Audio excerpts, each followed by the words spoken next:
tout le monde, j'espère que vous allez bien. On se retrouve aujourd'hui pour parler des produits que j'ai failli acheter. Vous vous doutez bien que ils ne sont pas là, hein. Ils ne sont pas chez moi, donc je vais vous expliquer pourquoi j'ai pas craqué finalement. Et voilà, on commence tout de suite. Allez, c'est parti.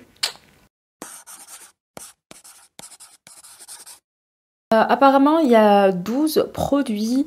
Je vais commencer par la partie un peu collection limitée, collection de fêtes, Noël, etc. Et il y a le blush de chez Fenty qui est coupé en deux là.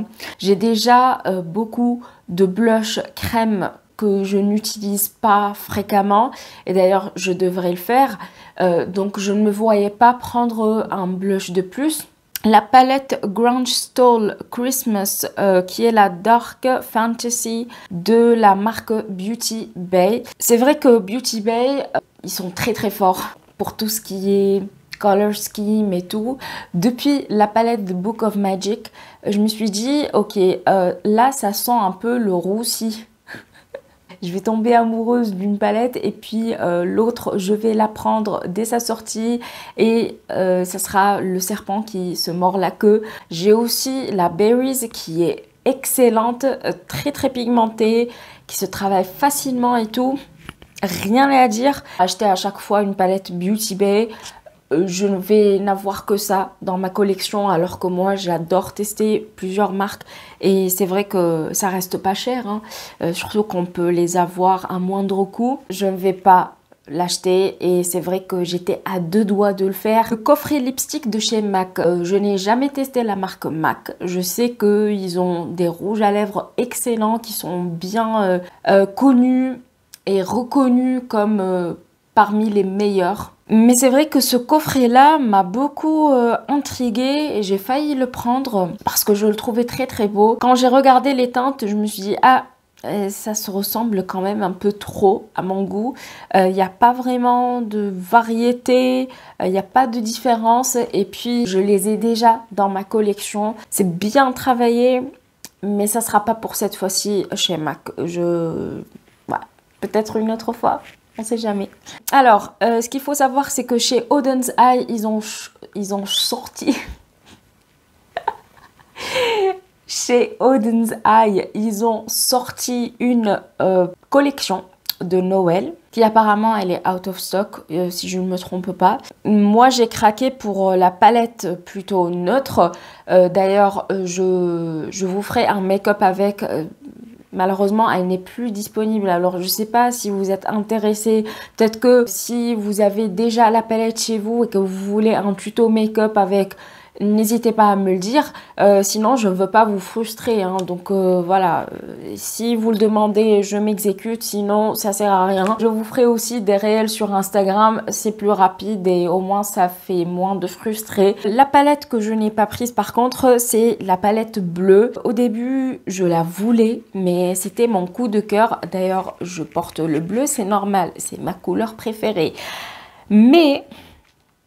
j'ai vu une vidéo de Angie, de Angelica Nyqvist. Elle a fait un maquillage de malade. De toute façon, cette nana, elle se maquille, mais voilà, d'une façon très splendide. Oh, des bleus, j'en ai des tonnes, hein, quand même. Si je regarde bien dans ma collection, il y a la Book of Magic, il y a les palettes de Be Perfect, il y a la Océanique palette de la marque Ace Beauté. Je n'ai pas besoin d'une autre palette de bleu mélangée avec d'autres teintes que j'ai déjà d'ailleurs dans ma collection. Bon, la palette neutre aussi, j'ai déjà les teintes, mais pas toutes, parce qu'il y a vraiment des teintes qui sont qui sortent de l'ordinaire, il faut dire ce qui est. Je ne regrette pas du tout mon achat. Par contre, celle-ci, je ne l'ai pas achetée et d'ailleurs, je pense qu'elle est out of stock, donc je ne risque pas de le faire de toute façon.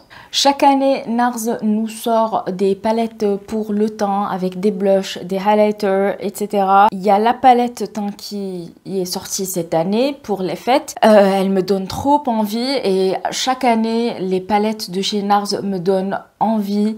Mais je ne les achète pas. Je ne sais pas pourquoi. C'est psychologique. C'est beau, hein, mais finalement, comme j'ai pris celle de chez Charlotte Tilbury, je suis pleinement satisfaite. D'ailleurs, elle est de très bonne qualité. Franchement, elle est canon. Donc, je n'ai pas besoin de la palette NARS. Le dernier produit, on va dire, de collection Noël et tout, il s'agit du calendrier de l'Avent Glossybox. Alors, ce qu'il faut savoir, c'est qu'au début, c'était mon calendrier de l'Avent de cette année. Je voulais le prendre coûte que coûte. Sauf que, avec des mois de réflexion, parce qu'en fait, je l'ai mise en précommande. Finalement, j'ai fini par annuler la commande à la dernière minute en plus. En fait, quand j'ai regardé le contenu de plus près, je me suis dit, lui, il vaut pas le coup, comme l'année dernière. Je suis allée avec mon ami chez Sephora et là, j'ai regardé le Cookies and Clean de chez Fenty Skin parce que il était dans ma wishlist. Et quand je l'ai vu, il était tout dégueulasse. Enfin, je sais pas, peut-être parce que il y a eu beaucoup de gens qui l'ont touché et tout. Mais en tout cas, ça ne sentait ni le Cookies and Cream. Sa texture n'était pas la texture d'une crème hein, ou d'un truc assez crémeux, gélifié, enfin texturisé. C'était finalement j'ai laissé tomber. Je me suis dit si ça ne sent pas le cookies and cream, pourquoi je le prendrais hein. Moi, j'ai failli le prendre rien que pour ça, vous voyez. Tout ça pour vous dire que visuellement, ça ne m'a pas donné envie. Quand j'ai vu sur internet, waouh, c'était trop bien et tout. Par contre, quand je l'ai vu face to face, là, c'était pas vendeur. Hein. Et d'ailleurs, c'est un masque détoxifiant à l'argile, si vous vous demandez. On passe à une marque que j'aime beaucoup en matière de palette, mais cette fois-ci, les dernières sorties ne me tentaient pas plus que ça.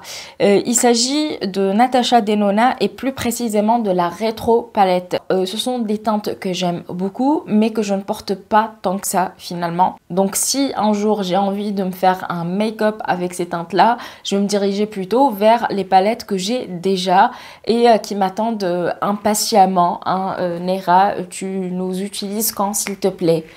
J'arrive, ok? J'arrive.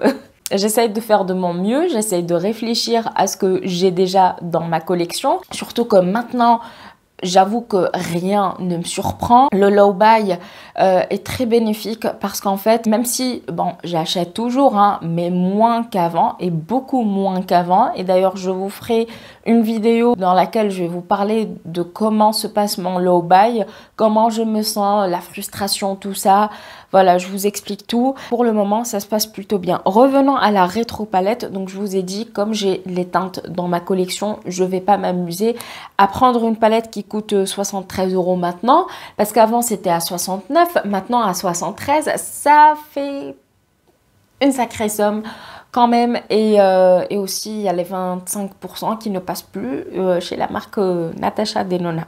On passe à la marque Spectrum Collection et cette fois-ci c'était pour la collection Winnie the Pooh, donc Winnie l'ourson. Elle était trop mignonne cette collection, n'est-ce pas? Elle était, je sais pas, elle m'a touchée.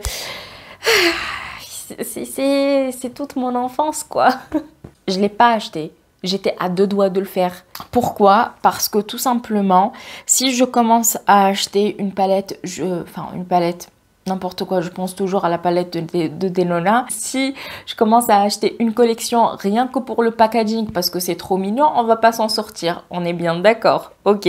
Passons chez Charlotte Tilbury. Comme vous savez, elle a sorti le Beautiful Skin Sunkissed Bronzer. Au début, je voulais le prendre, mais finalement, je vous ai dit, peut-être que si je prends la palette qui est la Beautifying Face Palette ou le trio là de, comment dire, qui est on the go, je ne prendrai pas le bronzer. Et finalement, c'est ce que j'ai fait. Je ne l'ai pas pris parce que déjà, j'ai d'autres bronzers crème que j'aime beaucoup et que je veux utiliser à tout prix. Surtout le Chanel qui coûte quand même cher parce que c'est Chanel. On passe chez Glamlight. Alors Glamlight, je n'ai jamais testé leur palette.